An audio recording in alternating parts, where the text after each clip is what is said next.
Kwa upande wangu kwa klabu ya Yanga kwenye mechi za kimataifa ama kwenye hatua ya makundi ya ligi ya mabingwa barani Afrika, mimi naona bado wana nafasi kwa mujibu wa mahesabu jinsi yalivyo, ama kwa mujibu wa namba jinsi ambavyo zinazungumza, kwa sababu inaonyesha kama Young Africans atatakiwa kukifanya kile ambacho anatakiwa kukifanya ili afuzu, kwa maana ya kushinda mchezo wao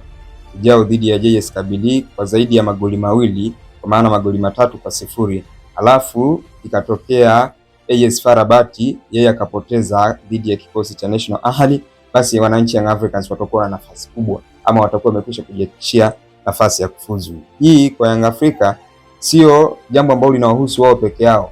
Hili ni jambo ambalo linawataka wao washinde kwa zaidi ya mabao 3, then ikimtaka mpinzani wake wa karibu kwenye nafasi hiyo ya pili, kwa maana ya AS FAR Rabat, yeye apoteze kwa timu ya Al Ahly ili wananchi Young Africans waweze kufuzu. Bado nafasi wanayo, lakini inategemeana na mwingine anafanywa nini ili wao waweze wakashinda, kama na wao watashinda.